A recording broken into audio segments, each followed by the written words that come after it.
cerita horor waktu pertama kali praktek di rumah sakit. Aku yakin banget bukan hanya aku, tapi teman-teman nakes juga mengalami ini waktu pertama kali di rumah sakit. Karena benar-benar awal pertama praktek di rumah sakit ngerasain ya udara rumah sakit kayak gimana, hari-hari di rumah sakit kayak gimana gitu kan. Jadi dulu sedikit lumayan agak panik juga.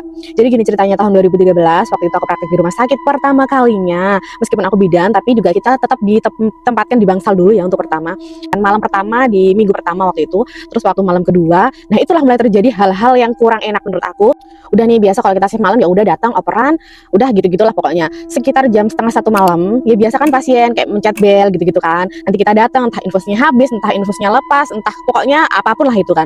Nah tiba-tiba pas dipencet bel itu aku langsung lari tanpa aku berpikir waktu operan itu tuh kamar itu tuh kosong, maksudnya tuh nggak ada apa-apa dan nggak ada siapa-siapa di dalamnya karena udah pulang lah intinya si pasien yang ada di dalam situ.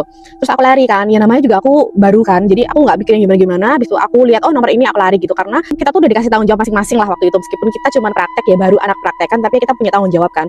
Udah nih aku bawa tetek bengek ke sana kan, kira habis infusnya gitu kan. Ternyata kakek-kakek dia itu mengeluh infusnya ini rembes terus keluar darahnya. Ya udah kan aku bersihkan itu manusia guys, maksudnya bukan yang gimana-gimana, itu manusia, ada selang, aduh pokoknya tuh udah komplit lah berada di situ. Udah aku bersihin bla bla bla bla. Bekasnya kan kita buangnya di tempat khusus ya, nggak terus kita buang di tempat pasien itu kan.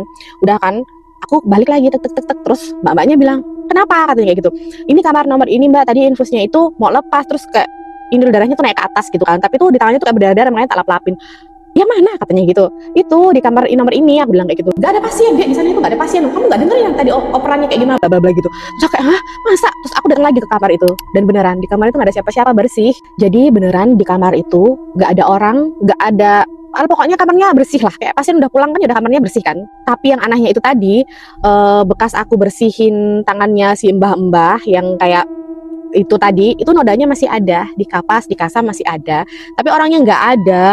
Nah terus kata mbaknya bilang, udah skip aja, maksudnya dulu udah diam aja, nggak usah cerita sama teman kamu, anggap aja ini hiburan perkenalan kamu di rumah sakit ini gitu. Sebenarnya ya sampai sekarang tetap masih ada hal-hal yang kayak gitu sih, namanya juga di rumah sakit ya.